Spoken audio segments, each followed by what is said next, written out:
बोलो जय हनुमान जी की। जय श्री राम।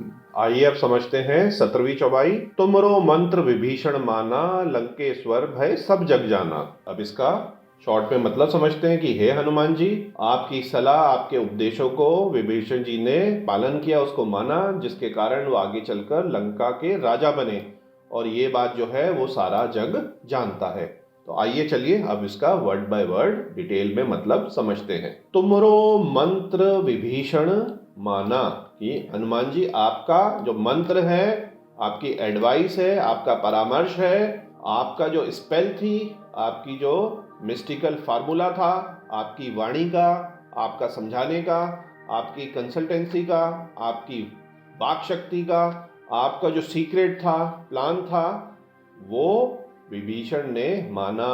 आपने तो भविष्य पहले ही देख लिया था, आप में तो सारी शक्तियां हैं। आप तो जानते ही थे कि राम जी जो हैं वो पालन करता विष्णु जी के अवतार हैं, तो राम जी से कौन जीत सकता है? रावण तो जीत ही नहीं सकता था। आपने भविष्य पहले ही देख लिया था, आप तो प्रभु लीला में शामिल थे। तो आपने अपनी जो मंत्रणा है, आपकी जो एडवाइस है, वो विभीषण जी को दी, सीक्रेट फार्मूला दिया, सीक्रेसी के साथ उनको इनिशिएट करा, उनको एडवाइस करा। क्या इनिशिएट करा? कि प्रभु श्री राम की चरण में आ जाइए। हनुमान जी ने हो सकता है जो राम जी का रूप है, असली रूप है, वो विभीषण जी को दिखाया हो, और विभीषण जी ने ये माना, उसको स्वीकृत करा और अपने जीवन में उसको ढाला। लंकेश्वर भय सब जग जाना। और विभीषण जो है लंकापति रावण की मृत्यु के बाद लंका के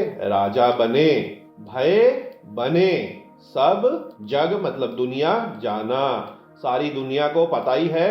जैसे ही हम रामायण की बात करते हैं, हनुमान चालीसा की बात करते हैं, राम जी से जुड़ी हुई कोई भी बात करते हैं, तो हर किसी को पता है कि विभीषण जी जो हैं वो लंका के राजा बने। तो आइए अब एक्स्ट्रा स्लाइड में समझते हैं विभीषण कौन।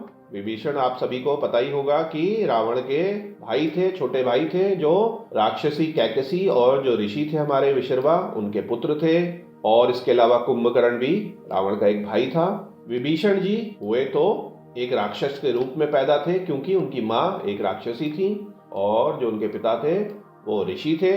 लेकिन उनका जो दिल था वो बड़ा ही शुद्ध और पवित्र था। वो अपने आप को ब्राह्मण मानते थे और ब्राह्मण के जैसे ही कर्म करते थे। और जब तीनों भाइयों ने बहुत तपस्या करी तो रावण ने अनेक सिद्धियां मांगी, कुंभकर्ण ने कई सिद्धियां मांगी, और जो विभीषण जी हैं उन्होंने विनती करी कि हमेशा उनका मन जो है धार्मिकता के मार्ग पर ही रखे, इससे अधिक मेरे को कुछ नहीं चाहिए, यही सबसे बड़ा सुख है और धन है। और आगे चलकर जब विभीषण और रावण का मतभेद हुआ, क्यों हुआ? क्योंकि वो सीता माँ को अपहरण करके ले आए और वो इसके बिल्कुल खिलाफ थे, तो उन्होंने लंका को छोड़ दिया और राम जी की सेना में राम जी के एज अ सलाहकार आ गए। बीच में जब राम जी रावण को मारने में असमर्थ थे, क्यों? क्योंकि जो कुछ वो करते, जितने सिर वो काटते, तो रावण के सिर जो है वो दोबारा से जिंदा हो जाते।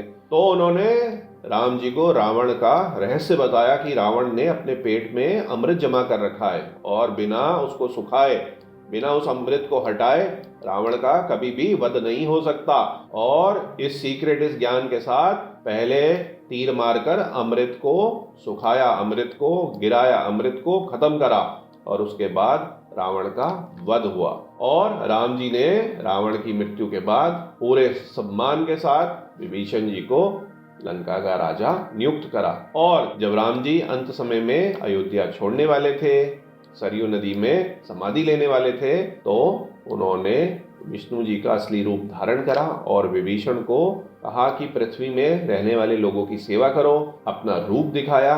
क्योंकि विभीषण जी भी राम भक्ति में आ चुके थे और राम में मिल चुके थे। उन्होंने उनको कहा कि सत्य और धर्म के मार्ग पर आप आगे चलिए। और कई लोग विभीषण जी को इस प्रकार 8 अमर चिरंजीवियों में से भी एक मानते हैं कि जो विभीषण है वो आज के दिन भी कहीं जिंदा है और अपना कर्म कर रहे हैं।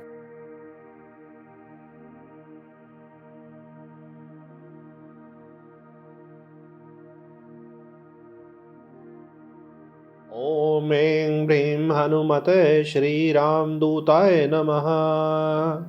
बोलो हनुमान जी की जय। बोलो श्री राम की जय। बोलो सीताराम की जय।